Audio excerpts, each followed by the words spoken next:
Hello there. With the Pinot Noir conference in February in 2025 in Christchurch looming, I thought I'd return to my looks at some of the Pinot Noirs that are currently on the market from New Zealand, and today I'm taking a look at a 2019 Pinot from Domaine Rewa. So this is a Central Otago Pinot. The estate here produces single vineyard organic wines from a really quite small estate, 5.5 hectares, and on those 5.5 hectares they produce Pinot Noir, Chardonnay, Pinot Gris and Riesling. I think the Pinot Noir is the most planted, the Chardonnay the second, and the others in smaller amounts. And the estate was planted between 1997 and 1998 by the Lawrence family, who originally called it Arum. Now in 2010 they sold the property to Phillippa and Yannick Fourbet. Phillippa, a New Zealander, and Yannick, her husband, a Frenchman, a potter by trade. They had met while she was working in London in the finance industry and chose to return to her native New Zealand and found that this property was available to purchase. The estate was renamed Domaine Rewa in honour of Philippa's maternal grandmother, and also references a tree called the Rewa, which is sometimes referred to as the New Zealand honeysuckle because it's a tree whose nectar is very appealing to bees. And this is quite an important thing for Phillippa and for the domain, in that they have always tried to farm sustainably and holistically. Since they took over the estate, the management practices have been both organic and biodynamic, and since 2013 the estate's been certified by BioGrow. They also practice biodiversity, so they have bees on the property, hence the interest in the Rewa, I guess. And they planted quite a number of trees, over 500 I believe. As well as this, they have a commitment to composting, so any marc, the remains of the grapes after pressing, and also the cuttings are combined with local organic hay, and they're composted and returned to the vineyards here. So the vineyards surround the house and the pottery, and they actually rise on a gentle slope from the Cromwell Ludgate Road up to a terrace in the foothills of Mount Pisa, which is where the Riesling is grown. The soils here comprise free draining glacial and fluvial rock, so weathered stone, which manifests itself as gravels, sands and silt. And this is completely typical of the Cromwell Valley.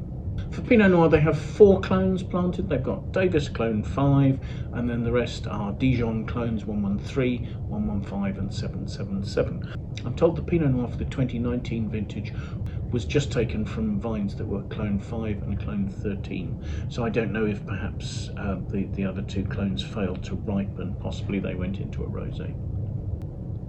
The fruit's entirely hand-picked, it's all destemmed, crushed and goes into open-topped stainless steel tanks to ferment. The fermentation is allowed to start using the natural yeasts that have found their way into the winery on the fruit, or that were already in situ conducting fermentations and the like. Alcoholic fermentation lasted between 10 and 12 days, and I would guess with open-top fermenters you'd be plunging the cap of skins to manage the extraction of colours, flavours and tannins throughout this process. The wine aged in barrel for 12 months. Those were French oak barrels. I would guess those would be 225 litre barrique, although it doesn't actually specify that. And of those barrels, 23% of those were new. So there should be a reasonably noticeable influence of oak on the wine. Production's pretty small. They make, I believe, between about 8,000 and 9,000 bottles of the Pinot Noir a year, and that's for a total production of somewhere in the region of 20,000 bottles. So let's have a look at it, shall we? First of all, this is a really dark ruby colour. Although it's not pale, it's also not particularly deep. I can see through it very easily to see the stem of the glass. So swirling it, again I've got it in a nice big glass there just to release the aromas. The aromas have a richness, an earthiness. It's almost a sort of an earthy, slightly overripe black cherry note. It's prunes, it's ripe red to black plums. There is a sort of a high-toned, almost spirity, spicy note to it. Touches of cinnamon, I guess. Touches of cedar. But underlying that, there's this richness, ripeness, chocolatiness. This is a very typically opulent, dark fruit Central Otago Pinot Noir nose. So let's have a taste.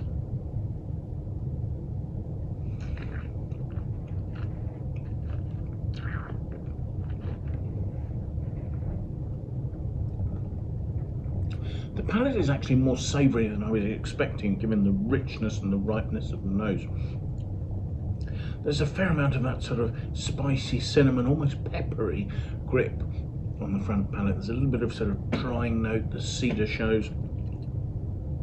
And while there is rich vanilla there, I think that was in the nose as well, it's really taking a back seat behind slightly more bitter, gripping coffee notes. Again, there's a delicate chocolatiness there, but it's not really pushing through. There is that drying, earthy forest floor notes and spice. The structure's fine, it's grainy. The tannins are clearly ripe, but they do have that lovely bitter grip. And there's enough acidity that the freshness is enlivening some sort of red, plummy through to darker plum fruit at the back there. But again, that's sitting behind this structure. I've seen the suggestion this is probably a wine to age for sort of up to 8 years. That would certainly make sense to me. I would think that 4 or 5 years would enable the fruit to come out from behind the structure. But that structure has a lovely finesse. I think this is a classy wine. I think it's a wine to keep in the cellar. Looking at our Wine Searcher aggregated critic score for this, there is only one score in that, so that comes out at a 95 out of 100. That seems a generous score, but I think that's probably a score based on the perception of the wine's ability to open, and I believe this could be quite a spectacular wine in 3 or 4 years' time. It's an impressive, well-balanced, well-structured, characterful wine. It's a lovely illustration of the sort of quality and richness and opulence of some of the Pinot Noir wines from the Central Otago wine region.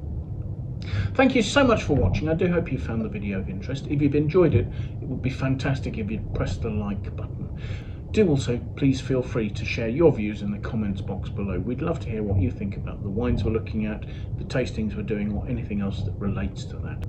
If you have friends you think might like to watch the video, do please pass it on to them. I will pop a link in the comments box below so that you can follow that to the Wine Searcher webpage for this vintage of this wine. You can see what its pricing is, what its availability is in your market, and you can use the tabs on that page to find out a lot more about the wine. You can see the producer, the grape variety, the region, any winemaking information we have. You can see the critic note that I'm referencing. You can look at its pricing history, and you can compare the performance and the price of the different vintages of this wine. So hopefully there's plenty of information there should you want to think about buying it. Whether you choose to do that or not, I do hope you'll take some time, come and join us for another tasting in the very near future, won't you? Till then, bye for now.